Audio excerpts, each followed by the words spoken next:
Hi, I'm Bill Haller, Associate General Counsel in the IAM Legal Department. In the last few decades, corporations have increasingly relied on new business models in order to sidestep the legal obligation of being the employer of their workers, including the duty to recognize and bargain with their workers' unions. Chances are that the worker installing your cable TV system is actually an employee of a subcontractor of the cable company,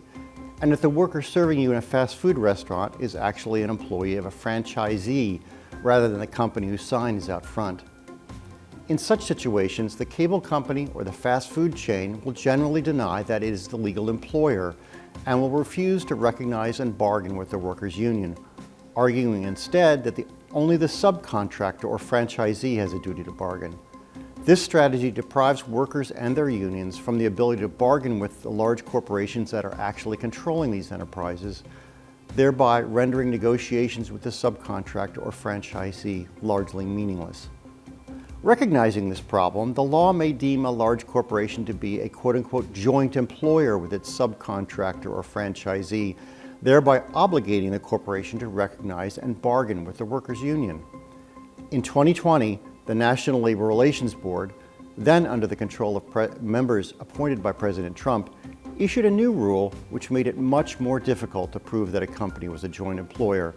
thereby undermining unions' ability to organize and negotiate on behalf of workers in many workplaces.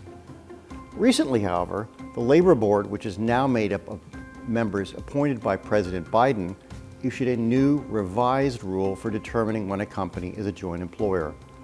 Well, the old rule permitted a joint employer determination only where there was evidence that the company exercised direct and immediate control over such matters as hiring, firing, supervising, and wage setting.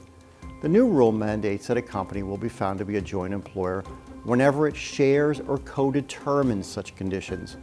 including where the company simply possesses the authority to set those conditions or where it does so only indirectly. Under the new rule, which much more closely tracks the long-standing common law meaning of joint employer, it will be much easier to prove that a large corporation is a joint employer with their subcontractor, franchisee, or temp agency, which in turn will make it easier for workers to organize and for their unions to negotiate more effectively on their behalf.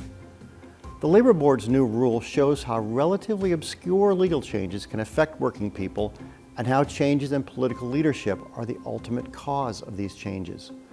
We at the IAM Legal Department will continue to monitor these developments as part of our fight to protect the rights of all IAM members and their families.